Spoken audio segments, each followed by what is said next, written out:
करूंगा, मैं भी संन्यास लूंगा।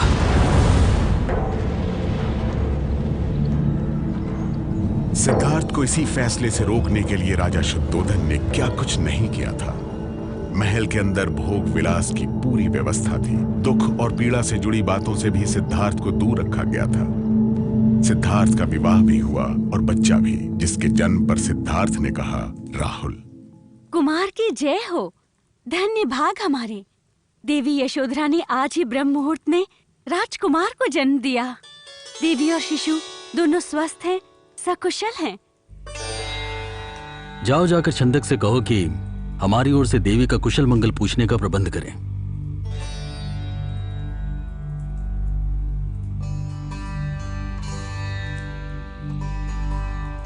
ये राहु का जन्म है। एक और नया बंधन जन्मा है। राहुल 1 साल का हो चुका था। सिद्धार्थ की उम्र 29 साल की थी। राजमहल की दुनिया पहले जैसी ही चल रही थी, लेकिन सिद्धार्थ के मन मस्तिष्क में विचारों का उफान था। सिद्धार्थ इन्हीं विचारों उधेड़बुन के साथ एक रात जागे। सिद्धार्थ ने अपने दोस्त और सारथी छंदक को बुलाया। छंदक से कहा कि जाओ और मेरे प्रिय घोड़े कंथक को लेकर आओ। छंदक घोड़ा लेने चला गया। तभी छंदक समझ गया था कि आज की रात महल में उसके युवराज की आखिरी रात है। लेकिन सिद्धार्थ के जीवन की एक बड़ी लड़ाई बाकी थी। सिद्धार्थ अपनी पत्नी यशोधरा के कमरे तक पहुंचे। यशोधरा सो रही थी। बगल में उनका बेटा राहुल लेटा था। कुछ इस तरह के राहुल का चेहरा दिख नहीं रहा था। द्वार देहली पर सिद्धार्थ रुक गए। वहीं से दोनों को देखते रहे। यशोधरा की तरफ सिद्धार्थ ने हाथ बढ़ाया, लेकिन हाथ रुक गए। सोचा अगर जाग गई तो। राहुल का चेहरा दिख नहीं रहा था। तभी बाहर से आवाज आई, स्वामी। सिद्धार्थ के मन में द्वंद्व था। वो यशोधरा के कमरे के बाहर खड़े हो गए।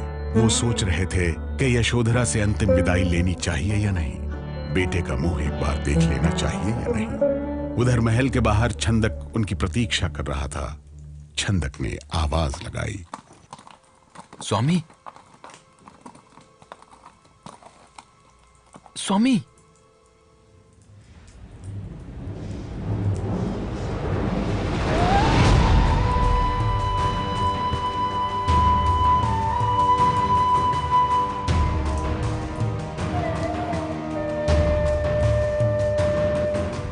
महल में दुनिया की हर सुख सुविधा थी। पत्नी थी, बच्चा था, लेकिन क्या महल की दुनिया का ऐशो आराम सिद्धार्थ गौतम को मुक्ति के लिए प्रेरित कर रहा था? बुद्ध ने यशोधरा और राहुल के साथ भले ही हम लोगों की दृष्टि में अन्याय किया हो, इससे बुद्ध की अपने मनुष्य होने की जो स्थिति है उसमें कोई बड़ी कटौती नहीं होती। तो उसके मन में जो द्वंद्व रहा होगा वो सर्वथा मानवीय द्वंद्व है। बहुत सारे प्रश्नों से जूझते हुए अंततः सिद्धार्थ महल से बाहर निकले, अपने प्रिय घोड़े कंथक पर सवार हुए और चल पड़े। लेकिन राजा शुद्धोधन की आज्ञा थी, इसलिए किले के दरवाजे बंद थे। हर जगह सैनिक तैनात थे। राजकुमार सिद्धार्थ के घर त्यागने की जो कहानियां हम तक पहुंची हैं, उनके मुताबिक तैनात प्रहरी गहरी नींद में चले गए और बंद दरवाजे खुद ब खुद खुल गए। और कहीं कहीं यह कहा जाता है कि उनका घोड़ा कंथक सारी बाधाओं को लांघता निकल गया। आज हम महल छोड़कर जाने के बारे में एक बात तो कह ही सकते हैं कि किसी दूसरे इंसान की तरह ही सिद्धार्थ गौतम के लिए भी वो एक बहुत कठिन निर्णय रहा होगा। और जब वो किले से बाहर निकले, तब उनके सामने एक और परीक्षा खड़ी हो गई।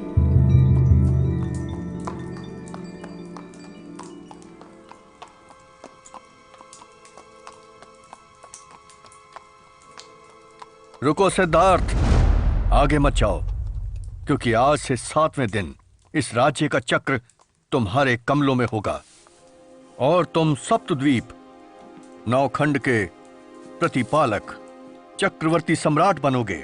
कौन हो तुम? मैं वसवती मार हूं। मार? मुझे सम्राट या चक्रवर्ती नहीं बनना। मुझे राज चक्र नहीं चाहिए।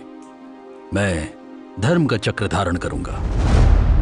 तुम मुझे जो प्रलोभन दे रहे हो वो मुझे मेरे मार्ग से विचलित नहीं कर पाएगा। इस तरह सिद्धार्थ ने कामना, इच्छा के प्रतीक वसवती मार के प्रलोभन को भी ठुकरा दिया।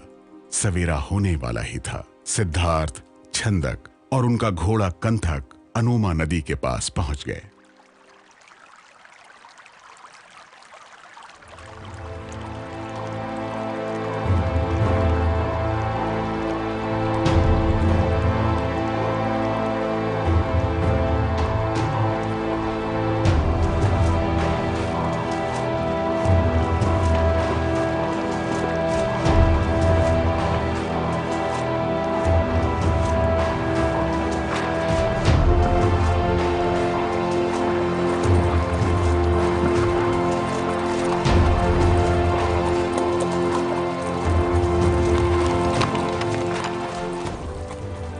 मेरे गृह त्याग और निष्क्रमण को संसार अब अनुमा के नाम से जानेगा। देव, ये क्या कह रहे हैं आप देव? छंदक, मेरे ये वस्त्राभूषण और कंथक को लेकर तुम वापस लौट जाओ। मैं अब सन्यास की शरण लूंगा।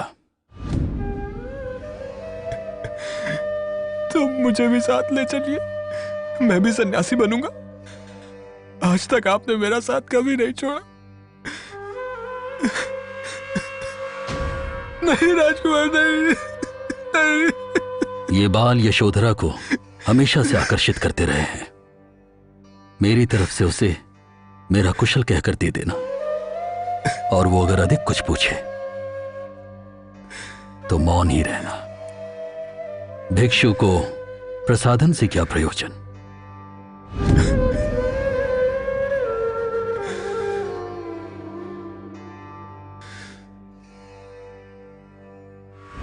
यदि मेरा बुद्ध बनना निश्चित है तो ये केश वायुमंडल में ही रहें, अन्यथा भूमि पर गिर पड़े। भारतवर्ष में आगे देखेंगे।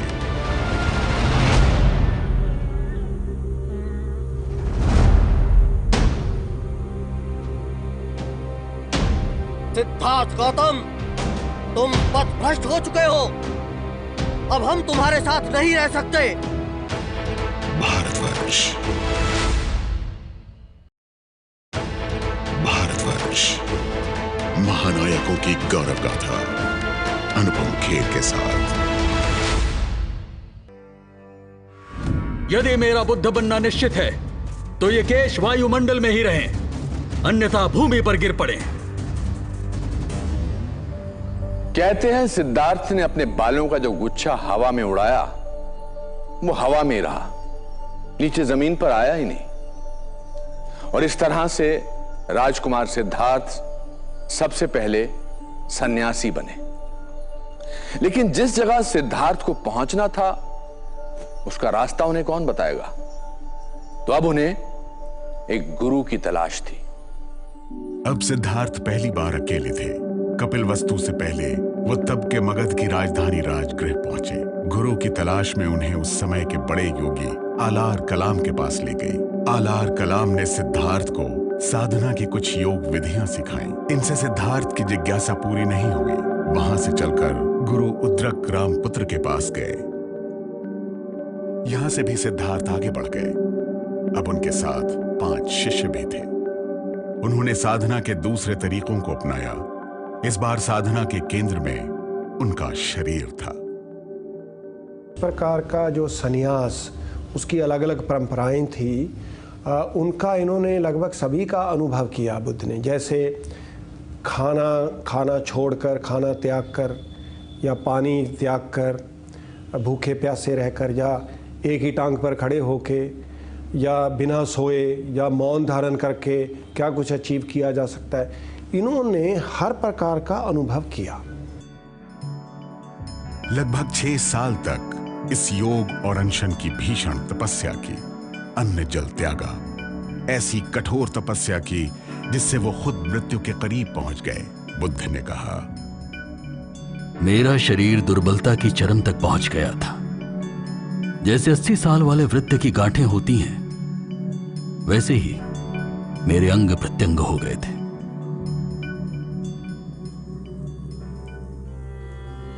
शाकी कुमार, जरा देखिए तो आप कितने दुर्बल हो गए हैं। ऐसी तपस्या से भला क्या लाभ? देखिए, मैं आपके लिए खीर लाई हूं।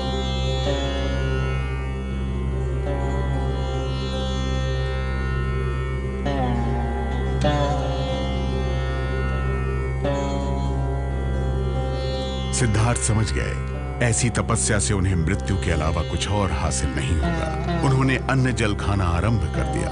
मरणासन सिद्धार्थ को सुजाता नाम की लड़की ने खीर खिलाई।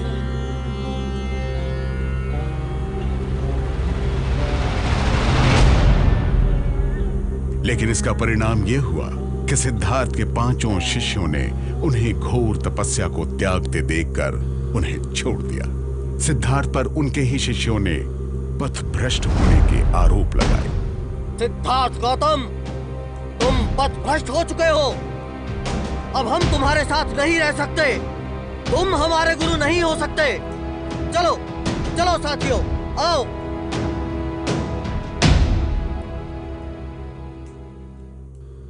अब सिद्धार्थ को ज्ञान प्राप्ति का नया तरीका ढूंढना था।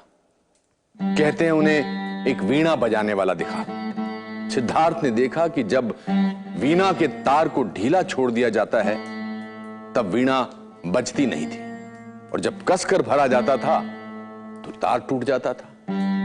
जब तार की कसावट कहीं बीच में होती थी तो मधुर संगीत निकलता था। वीणा की इस प्रकृति ने सिद्धार्थ को रास्ता दिखाया, मध्यम मार्ग का।